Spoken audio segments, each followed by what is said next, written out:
Hello, good evening to you. The daughter of an aid worker from Perth who was beheaded by the Islamic State group has said she hopes two men thought to have been among his killers rot in Guantanamo Bay.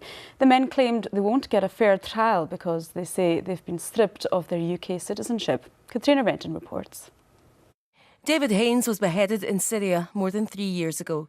Today, two men believed to be among his killers have claimed they won't get a fair trial. They say they've been stripped of their UK citizenship. This was Bethany Haines speaking to BBC Scotland last month. Today, in a statement, she said, "When they held my father for 18 months, with his family not knowing whether he was dead or alive, they stripped him of his rights." David Haines was a Scottish aid worker. He was abducted in Syria in 2013. It's thought he was killed by the Islamic State cell known as the Beatles because of their British accents. Of the four men believed to be involved, Ain Davis is in jail in Turkey. Mohammed Emwazi, the ringleader, known as Jihadi John, was killed in a drone strike. Two other men, Alexander Koti and El Shafi El Sheikh from West London, were captured in Syria in January. They are being held by Kurdish fighters. In an interview with Associated Press, El Shafi El Sheikh said what he called the illegal withdrawal of their UK citizenship put them at risk of rendition and torture.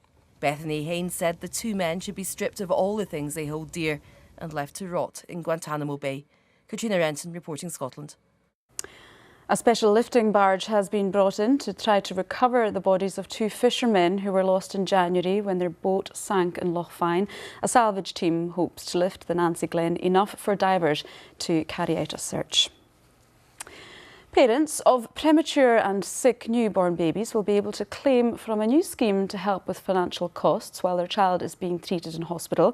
£1.5 million will be available from the Neonatal Expenses Fund from tomorrow. The Scottish Government says the aim of the scheme is to support families in difficult times. Cameron Buttle reports. Archie is a healthy, happy wee boy, the latest addition to the Gibbs family from Edinburgh. A much easier time for mum Louise, as his two brothers were both premature.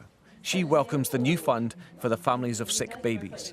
Not having to think about the money side of things, just being able to know that you can care for your baby and know that you're just able to be there and not necessarily worry about paying for parking every day. You know, because if you're here for, some babies are here 6 months, I think it is taking a huge burden off you. The Scottish Government says the £1.5 million fund will help more than 8,000 families with travel, parking and meals. The scheme has the backing of the Scottish Conservatives and Scottish Labour, who have also campaigned on the issue. We know that the focus for parents in that situation is just wanting to be with their baby, not have to worry about expenses. This fund is just a practical way of helping to recognise that. There are around 4,400 babies born prematurely every year in Scotland. The average additional cost to parents is estimated to be more than £200 a week. The new scheme is available from tomorrow. Cameron Buttle reporting Scotland, Edinburgh. Football, and Celtic's lead in the Premiership is up to 12 points. They beat Ross County while second-placed Rangers drew at Motherwell. Aberdeen's win means they're now on the same points as Rangers. Now, it's just 4 days until the Commonwealth Games on Australia's Gold Coast, and the Director of High Performance at Sports Scotland says he'll be disappointed if the team don't have their best overseas games of all time. That would mean at least 30 medals, as Rona McLeod reports. This is the Team Scotland preparation camp, 100 miles north of the Gold Coast. Triathletes with training on their doorstep. The athletes well supported at the track, and nutrition everyone catered for in detail according to their event. It's absolutely idyllic, but also offers the best preparation possible for Team Scotland. This is the Black Box, a gym transported bit by bit from the UK, especially for Team Scotland.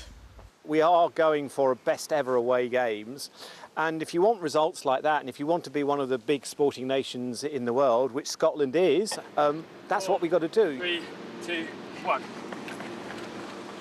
Glasgow was so well prepared because obviously our home games they had to be, and out here I wasn't expected to be the same, but they've gone even better and been looked after pretty well. It's also been time to bond. 18 sports coming together with one mission in mind. Rona McLeod, reporting Scotland, the Gold Coast. Well, let's get the very latest on the weather forecast here now with Gillian. Thanks, Anne. Good evening to you. We had some sunshine around today. It was the north seeing the best of it. Lovely picture from one of our weather watchers. Rather a lot of cloud across the eastern parts. We've got low pressure sitting to the southeast of us and a little weather front bringing a few showers, and a few will continue tonight across the borders. But most places will be dry, some long clear spells, fairly light winds and a widespread frost. Temperatures widely below freezing, as low as -7 in parts of inland Aberdeenshire, and a risk of a few icy patches taking us into tomorrow. So a cold start to Easter Sunday, but it's looking like the best day of the Easter weekend. Mainly dry and bright, some good spells of sunshine. Just a few showers for the Northern and Western Isles, the North Highlands, perhaps one or two once again for the borders. Further south across the UK, a similar story for Northern Ireland, mainly dry and bright. For England and Wales, more in the way of cloud, a scattering of showers and some more persistent rain and strong winds getting into the southwest later in the day. Looking ahead to Easter Monday, and it's set to go downhill as this frontal system brings rain, sleet and snow, and we have a yellow be aware warning from the Met Office for parts of central and southern Scotland for some potentially disruptive snowfall. It's one we're keeping an eye on. Here's Easter Monday, that band of rain, sleet and snow working its way northwards. Snow mainly over the high ground, but it will lead to some difficult conditions accompanied by strong winds. Make sure you stay up to date with the forecast. We'll keep you posted. That's it. Anne. Gillian, thanks very much for that. And that is all from Reporting Scotland for now. We'll have more news, sport and weather at 6:20 tomorrow. Until then, from everyone here, have a very good evening. Goodbye for now.